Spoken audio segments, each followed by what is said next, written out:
The following subject deals with a very sensitive topic that revolves around possession, exorcism, and mental illness. Please watch with caution. Ich verbrech das so, dass ich in dem Wald rein bin. Ich trag dir die Rotznase noch so lang, bis es lebt wird. Saublöderei. What you just heard is the tape recordings of supposedly possessed girl, Anneliese. Today, we are going to talk about the case of Anneliese Michel. Anneliese Michel was born on September 21st, 1952 in West Germany to a Roman Catholic family. Her parents, Joseph and Anna Michel, were devout Christians.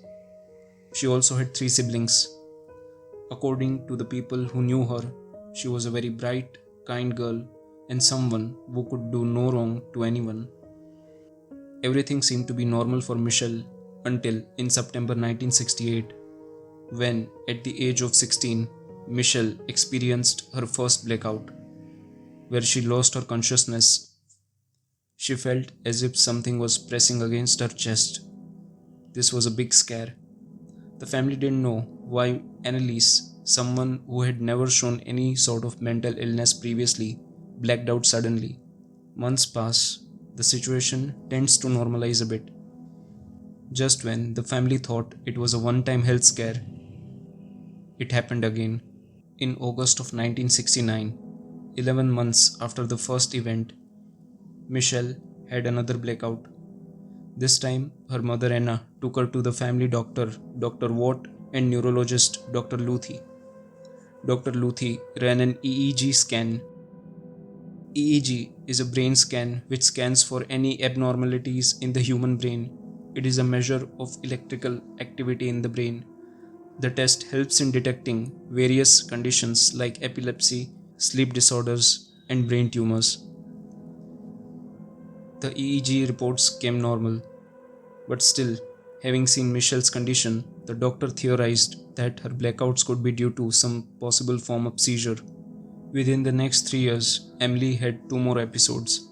After her second episode, doctors diagnosed her with a temporal lobe epilepsy, a condition where patient starts having seizures, loss of memory, and experiences visual and auditory hallucinations. In 1970, a third episode occurred. This time, doctor prescribed her an anticonvulsant medicine. Despite taking the medicine, it didn't help. In 1972, after her 4th episode, she was prescribed an anti-seizure medicine called Dilantin. Another EEG test was performed. This time, the results came back irregular. Still, the doctors could not find any explanation. Despite all the medications, nothing helped. Her health was deteriorating rapidly. In 1973, things only got more disturbing. Michel, along with her sisters, began to hear a knocking sound in her bedroom. She also heard demonic voices telling her, "You are damned and you will rot in hell." This wasn't all. She even started to get furious when she saw religious objects like crucifix and cross. One event describes her eyes turning complete black while staring at a Virgin Mary's figure. This wasn't the Anneliese everyone knew. She described having horrific visions of demonic faces.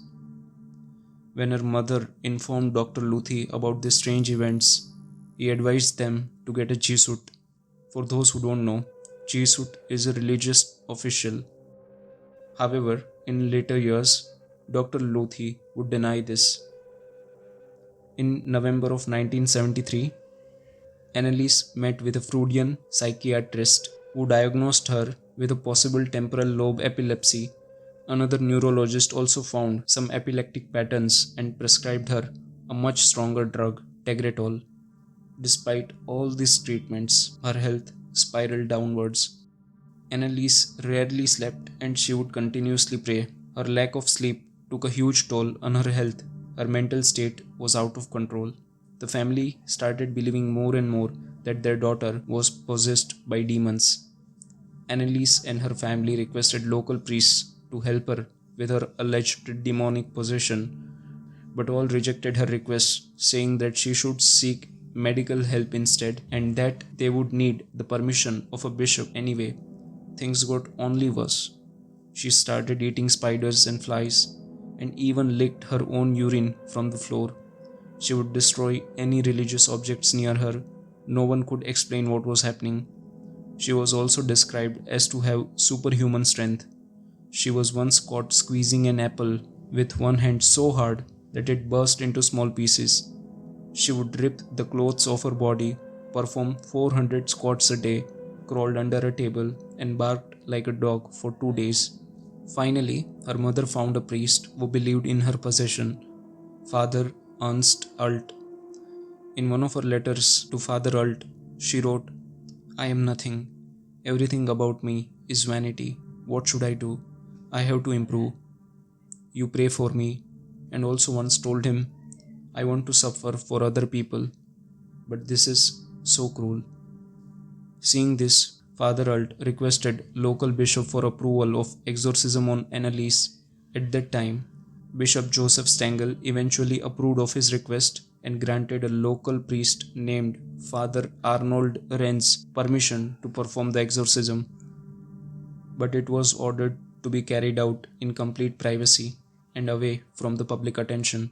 Over the next 10 months, Father Alt and Father Renz performed 67 exorcisms, many of them lasting up to 3 to 4 hours. 42 out of these 67 sessions were recorded. What I'm going to play next is the tape recordings from some of these sessions. It is one of the most disturbing recordings I have ever heard.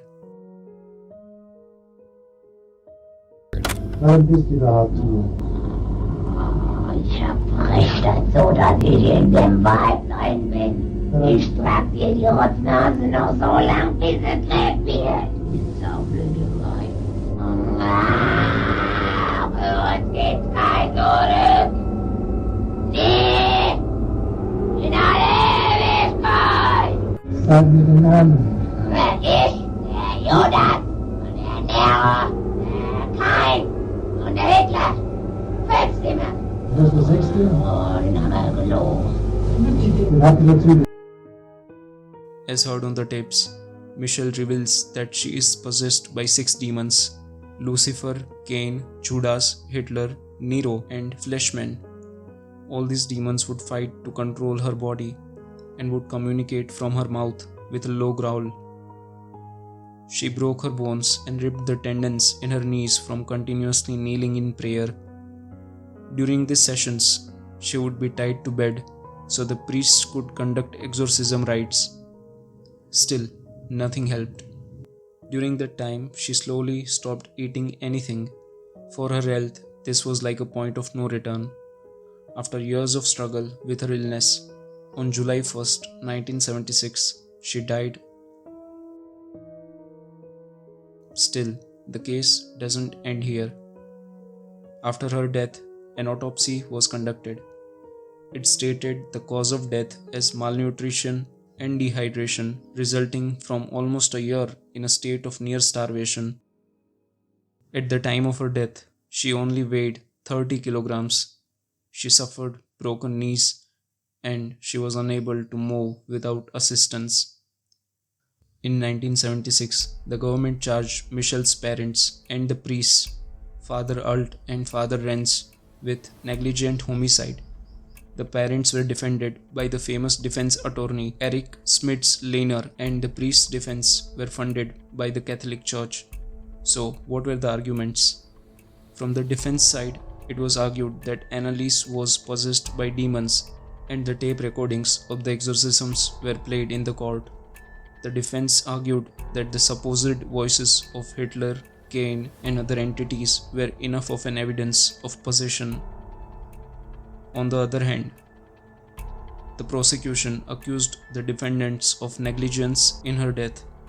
Here are some witness testimonies during the trial. Please keep in mind that I am paraphrasing a little. Bishop Stengel, who had approved of the exorcism, said, "I was not aware of Michel's alarming health condition when I approved of the exorcism." He did not testify in court. Dr. Richard Roth, whom Father Alt had consulted for medical help during the exorcism, was quoted saying, "There is no injection against the devil, Anneliese." The case was so dividing, one side believing the possession from the tape recordings, while the other side did not. In April 1978, the parents and the two priests were convicted of negligent homicide but were given suspended prison sentences and ordered to share the legal costs. The case has become notorious over the years for being too bleak and dark. Could more medical help save Anneliese? Was she really possessed? How did she know about Cain, Judas, and so many other entities? There are still no answers to all these questions. There is a famous movie based on this case named Exorcism of Emily Rose. Do check that one out. Thank you so much for watching. For more such documentaries, please subscribe. This is Keval, signing off.